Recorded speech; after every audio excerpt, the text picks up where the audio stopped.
ಪಂಚಾಂಗದಲ್ಲಿ ತಿಂಗಳಿಗೊಂದರಂತೆ 12 ಅಮಾವಾಸ್ಯೆಗಳು ಬರುತ್ತೆ. ಪ್ರತಿಯೊಂದು ಅಮಾವಾಸ್ಯೆಗೂ ಅದರದ್ದೇ ಆದಂಥ ವಿಶೇಷತೆ ಇದೆ. ಇವತ್ತು ನಾನು ಆಷಾಢ ಅಮಾವಾಸ್ಯೆ ಇದರ ಬಗ್ಗೆ ನಿಮ್ಮೊಂದಿಗೆ ಶೇರ್ ಮಾಡ್ಕೋತಾ ಇದ್ದೀನಿ.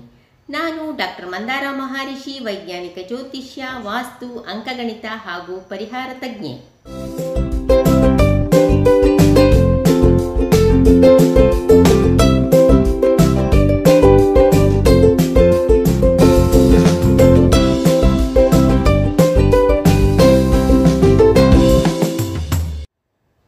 ಈ ಆಷಾಢ ಅಮಾವಾಸ್ಯೆಯನ್ನು ಹಲವಾರು ಹೆಸರುಗಳಿಂದ ಕರೀತಾರೆ. ದೀಪ ಅಮಾವಾಸ್ಯೆ, ಭೀಮನ ಅಮಾವಾಸ್ಯೆ ಅಂತ ಕೂಡ ಹೇಳ್ತಾರೆ. ಇದನ್ನು ಪತಿ ಸಂಜೀವನಿ ವ್ರತ ಅಂತ ಕೂಡ ಕರೀತಾರೆ. ಆಂಧ್ರ ಪ್ರದೇಶದಲ್ಲಿ ಇದನ್ನು ಚುಕ್ಕಾಲ ಅಮಾವಾಸ್ಯೆ ಅಂತ ಕರೆದರೆ, ಮಹಾರಾಷ್ಟ್ರದಲ್ಲಿ ಇದನ್ನು ಗಟರಿ ಅಮಾವಾಸ್ಯೆ ಅಂತ ಹೇಳ್ತಾರೆ. ಆಂಧ್ರ ಹಾಗೂ ತೆಲಂಗಾಣ ಪ್ರದೇಶಗಳಲ್ಲಿ ಈ ಚುಕ್ಕಾಲ ಅಮಾವಾಸ್ಯೆಯ ದಿವಸ ಆಷಾಢ ಗೌರಿ ವ್ರತವನ್ನು ಆಚರಣೆ ಮಾಡ್ತಾರೆ. ಹಾಗೆ ಮಹಾರಾಷ್ಟ್ರದಲ್ಲಿ ಈ ಗಟರಿ ಅಮಾವಾಸ್ಯೆ ದಿವಸ ನಾನ್ ವೆಜ್ ಪದಾರ್ಥಗಳನ್ನು, ಅಂದರೆ ನಾನ್ ವೆಜ್ ಆಹಾರ ಪದಾರ್ಥಗಳನ್ನು ತಯಾರಿಸಿ ಸೇವಿಸ್ತಾರೆ. ಯಾಕೆ ಅಂದರೆ ಶ್ರಾವಣದಲ್ಲಿ ಹಲವರು ವ್ರತ ನಿಯಮಗಳನ್ನು ಆಚರಣೆ ಮಾಡ್ತಾ ಇರ್ತಾರೆ. ಅಂದರೆ ನಾನ್ ವೆಜ್ ಆಹಾರ ಪದಾರ್ಥಗಳನ್ನು ಕೈಯಿಂದ ಕೂಡ ಮುಟ್ಟೋದಿಲ್ಲ. ಆ ಪದ್ಧತಿಗೆ ಒಳಪಟ್ಟವರು ಶ್ರಾವಣಕ್ಕೆ ಹಿಂದಿನ ಆಷಾಢ ಅಮಾವಾಸ್ಯೆಯ ದಿವಸ ಅದನ್ನು ಗಟರಿ ಅಮಾವಾಸ್ಯೆ ಅನ್ನೋ ಹೆಸರಲ್ಲಿ ನಾನ್ ವೆಜ್ ಪದಾರ್ಥಗಳನ್ನು ತಯಾರಿಸಿ ಸೇವನೆ ಮಾಡ್ತಾರೆ. ಇನ್ನು ಗುಜರಾತ್ ಪ್ರದೇಶದಲ್ಲಿ ಇದನ್ನು ಹರಿಯಾಲಿ ಅಮಾವಾಸ್ಯೆ ಅನ್ನೋ ಹೆಸರಲ್ಲಿ ಆಚರಣೆಯನ್ನು ಮಾಡ್ತಾರೆ. ಮಳೆಗಾಲ ಆಗಿರೋದ್ರಿಂದ ಮರಗಳನ್ನು ನೆಡೋದಕ್ಕೆ ಅದು ಬಹಳ ಪ್ರಶಸ್ತವಾದ ದಿನ ಅನ್ನೋ ನಂಬಿಕೆ ಅವರಲ್ಲಿ. ಹಾಗೆ ಪಿತೃಗಳಿಗೆ ಮತ್ತು ನವಗ್ರಹಗಳಿಗೆ ಶಾಂತಿ ಪೂಜೆಯನ್ನು ಕೂಡ ಅವತ್ತಿನ ದಿನ ಮಾಡ್ತಾರೆ. ಪರಮೇಶ್ವರ ಪಾರ್ವತಿಯ ಭಕ್ತಿಗೆ ಮೆಚ್ಚಿ ಅವಳನ್ನು ತನ್ನ ಸತಿಯನ್ನಾಗಿ ಸ್ವೀಕರಿಸಲು ಒಪ್ಪಿಗೆ ಕೊಟ್ಟ ದಿನ ಈ ಆಷಾಢ ಅಮಾವಾಸ್ಯೆ ಅನ್ನೋ ನಂಬಿಕೆ ದಕ್ಷಿಣ ಭಾರತದಲ್ಲಿ ಇದೆ. ಈ ಆಷಾಢ ಅಮಾವಾಸ್ಯೆಯ ಮುಖ್ಯ ಆರಾಧ್ಯ ದೈವ ಪಾರ್ವತಿ ಪರಮೇಶ್ವರ. ಅಂದು ಪರಮೇಶ್ವರನನ್ನು ಜ್ಯೋತಿ ಸ್ವರೂಪದಲ್ಲಿ ಪೂಜೆ ಮಾಡಲಾಗತ್ತೆ. ಅವತ್ತು ಪರಮೇಶ್ವರನನ್ನು ಜ್ಯೋತಿರ್ಭೀಮೇಶ್ವರ ಅನ್ನೋ ಹೆಸರಿನಿಂದ ಕರೆಯಲಾಗತ್ತೆ. ಪದ್ಮಪುರಾಣದ ಪ್ರಕಾರ ರುದ್ರನಿಗೆ ಬ್ರಹ್ಮ ಕೊಟ್ಟ 8 ಹೆಸರುಗಳಲ್ಲಿ ಭೀಮ ಅನ್ನೋದು 7ನೇ ಹೆಸರು. ಈ ಭೀಮನ ಅಮಾವಾಸ್ಯೆ ಹಬ್ಬ ದಕ್ಷಿಣ ಭಾರತದಲ್ಲಿ ಹೆಚ್ಚು ಬಳಕೆಯಲ್ಲಿದೆ.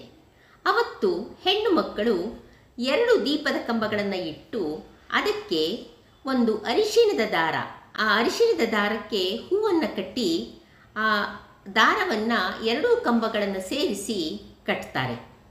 ಹಾಗೆ 9 ಎಳೆಗಳುಳ್ಳ 9 ಗಂಟುಗಳಿಂದ ಕೂಡಿದ ದಾರವನ್ನು, ಬಿಳಿಯ ದಾರ, ಅದನ್ನು ಹಾಲಿನಲ್ಲಿ ನೆನೆಸಿ ಅದಕ್ಕೆ ಬಿಳಿಯ ಹೂವನ್ನು ಕಟ್ಟಿ ಅದನ್ನು ಕೂಡ ದೀಪದ ಕಂಬದ ಹತ್ತಿರ ಇಟ್ಟು ಜ್ಯೋತಿರ್ಭೀಮೇಶ್ವರನನ್ನು ಪೂಜೆ ಮಾಡ್ತಾರೆ. ಪೂಜೆಯ ನಂತರ ಹಿರಿಯರ ಕೈಯಲ್ಲಿ ಆ ದಾರವನ್ನು ರಕ್ಷಣೆಯ ಚಿಹ್ನೆಯಾಗಿ ತಮ್ಮ ಕೈಗೆ ಕಟ್ಟಿಸ್ಕೊಳ್ತಾರೆ.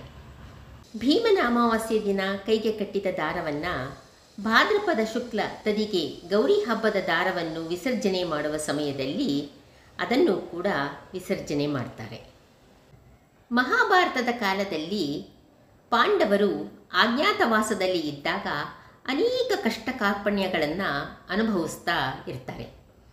ಆಗ ತಮ್ಮ ಕಷ್ಟ ಕಾರ್ಪಣ್ಯಗಳೆಲ್ಲ ಕಳೆಯಬೇಕು ಅನ್ನೋ ಉದ್ದೇಶದಿಂದ ಭೀಮಸೇನ ಈ ಆಷಾಢ ಅಮಾವಾಸ್ಯೆಯಂದು ಜ್ಯೋತಿರ್ಭೀಮೇಶ್ವರ ವ್ರತವನ್ನು ಆಚರಣೆ ಮಾಡಿ ದಾರವನ್ನು ದ್ರೌಪದಿ, ಕುಂತಿ ಹಾಗೂ ತನ್ನ ಸಹೋದರರಿಗೆ ರಕ್ಷಣೆಯ ಚಿಹ್ನೆಯಾಗಿ ಕಟ್ಟಿದ್ದನಂತೆ.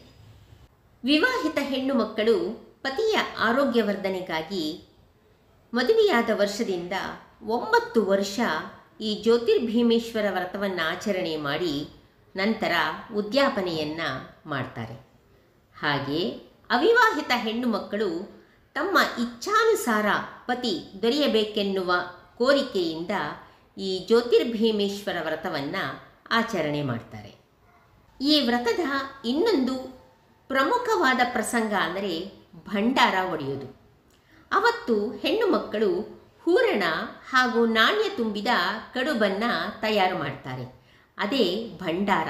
ಅದನ್ನು ಮನೆಯ ಮುಖ್ಯ ಬಾಗಿಲಿನ ಹೊಸ್ತಿನ ಮೇಲೆ ಇಟ್ಟು ಸಹೋದರರ ಕೈಯಿಂದ ಆ ಭಂಡಾರವನ್ನು ಒಡೆಸ್ತಾರೆ. ನಂತರ ಆ ಭಂಡಾರದೊಳಗಿರುವ ನಾಣ್ಯವನ್ನು ಶ್ರೇಯೋಭಿವೃದ್ಧಿಗಾಗಿ ಸಹೋದರರಿಗೆ ಕೊಟ್ಟು ಹೂರಣವನ್ನು ಅವರೊಂದಿಗೆ ಹಂಚಿಕೊಂಡು ತಿಂತಾರೆ.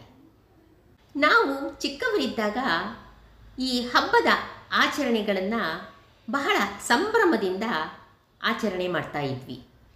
ಬಹಳ ಖುಷಿ ಅನ್ನಿಸ್ತಿತ್ತು. ಇವತ್ತು ಆ ದಿನಗಳನ್ನು ನೆನೆಸ್ಕೊಂಡ್ರೆ ಬಹಳ ಖುಷಿಯಾಗತ್ತೆ.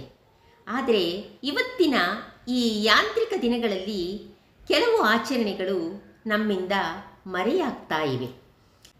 ನಮ್ಮ ಹಿಂದೂ ಸಂಪ್ರದಾಯದ ಕೆಲವು ಆಚರಣೆಗಳ ಸಂಭ್ರಮಗಳನ್ನು ಮತ್ತೆ ಆಚರಣೆಗೆ ತರೋದಕ್ಕೆ ಪ್ರಯತ್ನ ಪಡೋಣ.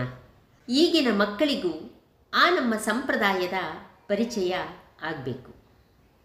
ಇವತ್ತಿನ ಈ ವಿಷಯವನ್ನು ಇಲ್ಲಿಗೆ ಕೊನೆ ಮಾಡ್ತಾ ಇದ್ದೀನಿ.